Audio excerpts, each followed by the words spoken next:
আমি জানিব পাৰিছোঁ যোৱা 2 জুন 2025 তাৰিখে গুৱাহাটী মহানগৰ যি খানাপাৰা কইনাধৰা স্থিত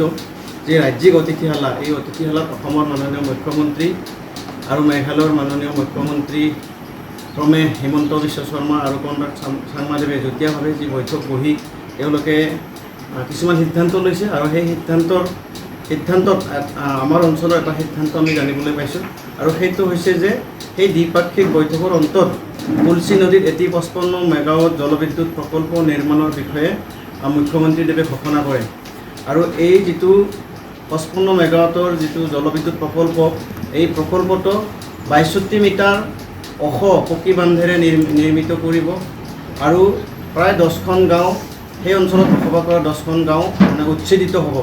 আৰু এনেকুৱা ধৰণৰ উচ্ছেদিত হোৱাৰ উপৰিও তাত 62 মিটাৰ উচ্চতাৰ পকীবান্ধ নিৰ্মাণৰ উপৰিও প্ৰায় 20,500 হেক্টৰ ভূমি জলসিঞ্চন কৰি 55 মেগাৱাট বিদ্যুৎ উৎপাদন কৰাৰ লক্ষ্য কৰি লৈছে। গতিকে আৰু প্ৰকল্পটোৰ বাবে 2017 চনৰ জুন মাহলৈকে প্ৰায় 1,45,495 কোটি ব্যয় হ'ব বুলি অনুমান কৰিছিল আৰু এই যিটো কুলচি জলবিদ্যুৎ প্ৰকল্প, এই প্ৰকল্পটোৰ আমি বিৰোধিতা কৰিছোঁ। ইয়াত এই প্ৰকল্পটো আমি হোৱাটো আমি বিচৰা নাই, এই কাৰণেই বিচৰা নাই যে এই বৃহত্তৰ ছয়গাঁও উকিয়ামৰ পৰা যি 27 কিলোমিটাৰ দূৰত্ব আছে, এই বৃহত্তৰ অঞ্চলটোত যিসকল মানুহে তাত বসবাস কৰে, সেই বসবাস কৰা মানুহসকল 10খন গাঁৱৰ মানুহ উচ্ছেদিত হ'ব, তেখেতসকলৰ ঘৰ বাৰী নোহোৱা হ'ব আৰু তাত থকা যি জৈৱ বৈচিত্ৰতা আছে সেইবিলাক ধ্বংস হ'ব আৰু এই কুলচি নদীখন কুলচিত দুভাগ হৈ এটা সতি কুকুৰমাৰা আন্তঃসতি ছয়গাঁৱৰ ফালে বৈ যায়, ছয়গাঁও সতিটো পুনৰ দুভাগ হৈ হাতীগড়ৰ পৰা খৰখৰী হৈ বৈ যায়। গতিকে কুলচি নদীখনে বৃহত্তৰ দক্ষিণ কামৰূপৰ এটা বৃহৎ অঞ্চলৰ জীৱন ৰেখা স্বৰূপ। গতিকে এই যিটো জীৱন ৰেখা স্বৰূপ নদী, এইটো ক্ৰমান্বয়ে জলস্তৰটো শুকাই যাব, মৰুভূমি সদৃশ হৈ যাব আৰু প্ৰস্তাৱিত নদীবান্ধৰ সন্মুখত প্ৰায় গাঁতে লাগি থকা যি চান্দুবি, এই চান্দুবিটো অৱস্থিত। চান্দুবিৰ সন্মুখতে নদীবান্ধৰ বন্ধাৰ বাবে জলবোমাৰ দৰে হৈ পৰিব, বান্ধৰ পানী হঠাতে এৰি দিলে। আনহাতে এই কুলচি নদীৰ বিভিন্ন স্থানত এছিয়া বিখ্যাত গংগেট্ৰিক ডলফিন অৰ্থাৎ ৰিভাৰ ডলফিন বিচৰণস্থলী বা তাত বসবাস কৰে আৰু এই নদীৰ বান্ধৰ ফলত শিশুসমূহৰ বাসস্থান নোহোৱা হৈ যাব, য'ত এই ৰিভাৰ ডলফিনে এই নদীত পোৱালি জন্ম দিয়ে। গতিকে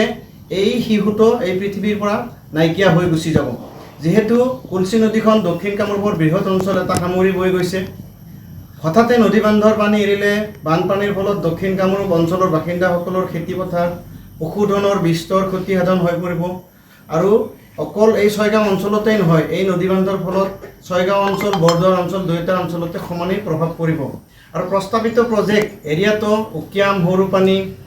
দীঘলবিল, কৃষ্ণপুৰ, মেজেঙাবাৰী আৰু দলেডঙা আদি গাঁওসমূহ সামৰি ল'ব। তাৰোপৰি তাৰ ওচৰত থকা কিছুমান গাঁও আছে, জাৰুৱা গাঁও, জালুকবাৰী, বৰবকাৰা, কুশলপাৰা, বকবাহা, এই অঞ্চলবিলাকো তাত বিস্তৰ ক্ষতিসাধন হ'ব। গতিকে এনেকুৱা ধৰণৰ যিবিলাক ক্ষতি হ'ব তাক আমি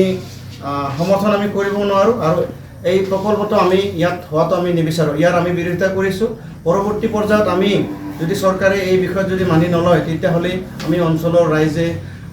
এই অঞ্চলৰ জাতীয় সংগঠনসমূহে লগ লাগি আমি আন্দোলন কৰিবৰ কাৰণে আমি বাধ্য হ'ম আৰু এই ক্ষেত্ৰত অহা সোমবাৰে উকিয়ামৰ ৰাইজ, মেঘালয়ৰ যি খাচী ৰাইজ, উকিয়ামৰ যি গাৰো ৰাইজ আৰু উকিয়ামত থকা যি ৰাভা ৰাইজ আছে, সকলোৱে মিলি এই সংক্ৰান্তত এখন প্ৰতিবাদী সভা আয়োজন কৰিছে। গতিকে তাৰ অঞ্চলৰ মানুহে ইতিমধ্যে আতংকিত হৈছে যে তাত নদীবান্ধ হ'লে তাৰ সেই গাঁওসমূহ বুৰ গৈ থাকিব আৰু তেওঁলোকৰ থকা জাগা নোহোৱা হ'ব। গতিকে এই জীৱন নিৰ্বাহৰ প্ৰতি, জীৱনৰ প্ৰতি ভাবুকি আহিছে। গতিকে এনেকুৱা ধৰণৰ কৰ্মৰ পৰা অসম চৰকাৰে যাতে বিৰত থাকে, মেঘালয় চৰকাৰে যাতে বিৰত থাকে, তাৰ বাবে মই আহ্বান জনাইছোঁ।